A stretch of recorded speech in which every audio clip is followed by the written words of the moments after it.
Instant બની જતું આ અથાણું કહો, ચટણી કહો કે શાક કહો, પણ મારું બહુ જ ફેવરેટ છે. ચાલો રેસીપી જોઈએ. 1 કિલો રાજાપુરી કેરીને છોલી અને ટુકડા કરી લીધા છે.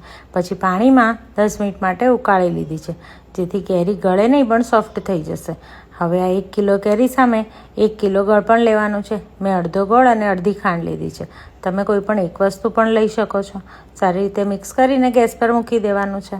હવે તેમાં 1 ચમચી મીઠું, અડધી ચમચી હળદર અને 1 ચમચી રેગ્યુલર લાલ મરચું નાખવાનું છે.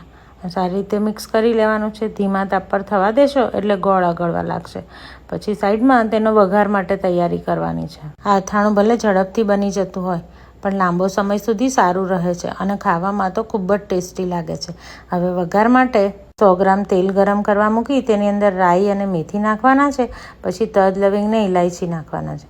સૂકા લાલ મરચાં અને તમાલપત્ર નાખવાના છે.